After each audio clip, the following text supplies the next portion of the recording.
Hello everyone, welcome back to the channel.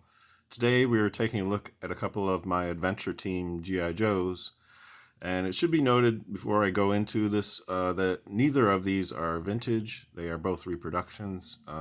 They have been assembled from parts of various figures, some provided by the G.I. Joe Collectors Club, and various releases in the Timeless collection, and also accessorized with things provided by Cotswold Collectibles that I purchased from them. So yeah, neither of these are vintage, but I very much like the fact that I was able to assemble reproductions of these, and they look a lot like vintage figures, so that's good enough for me in my collection. I'm not that uptight about having things that are pure vintage. As long as they look enough like the originals, I'm pretty happy to have them in my collection. And these two figures are no exception to that. You can see over here, the box here for the Adventure is from the release that was done through the Collectors Club, and you can see pictured on the side are various other Collectors Club exclusives.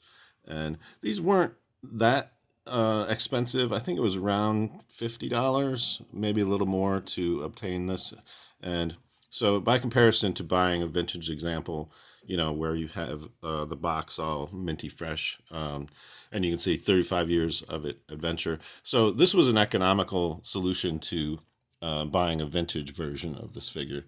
And the figure itself, I've accessorized with a few extra bits, including the belt. And you can see this dog tag is metal, says 35 years of adventure.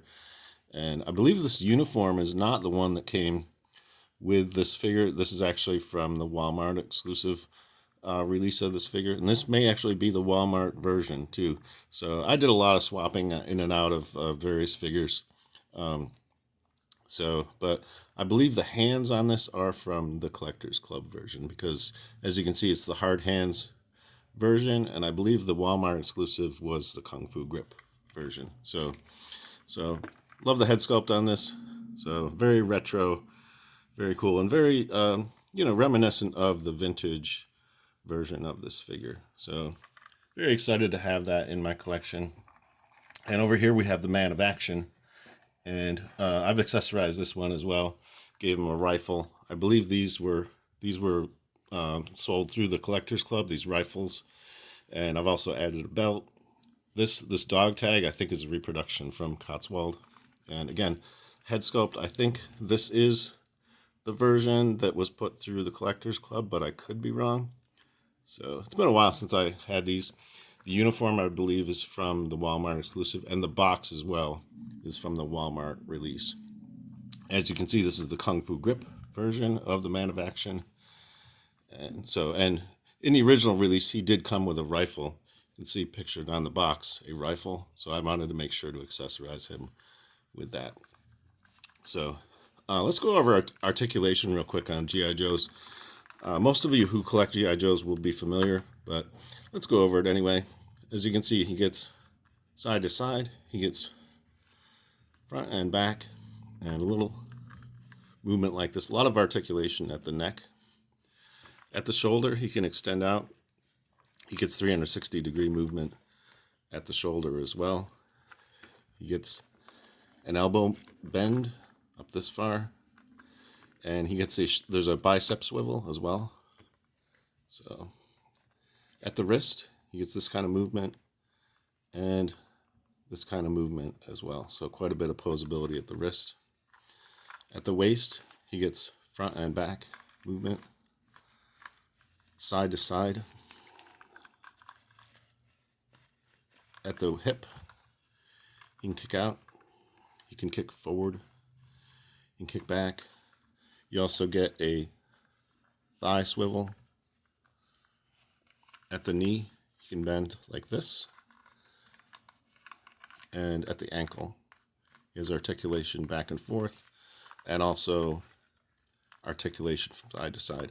So a lot of posability with G.I. Joe. As many of you are aware, G.I. Joe was the first action figure that debuted in 1964, I believe.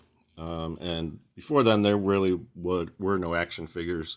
So he sort of set the benchmark for boys' toys in this kind of marketplace. And, and for the time period, a lot of articulation. He can compete with certainly certain action figures that are made today and hold his ground. So that's very cool. And on the box, I can show you a few details of the Man of Action. You get pictured other sets. None of these were actually released in the Timeless collection except for this. I have a version of this set that was produced in the Timeless collection. All these others pictured were not released. So that's pretty much all I have for you today. Excited to show these to you. Really love Adventure Team stuff, and I hope you enjoyed this video. If you did, please give it a thumbs up. Your support is much appreciated. And if you'd like to see more videos like this, consider subscribing to the channel, because I will be reviewing other G.I. Joe figures in the future. Until then, I'm hoping you're having a great day, and thanks for watching.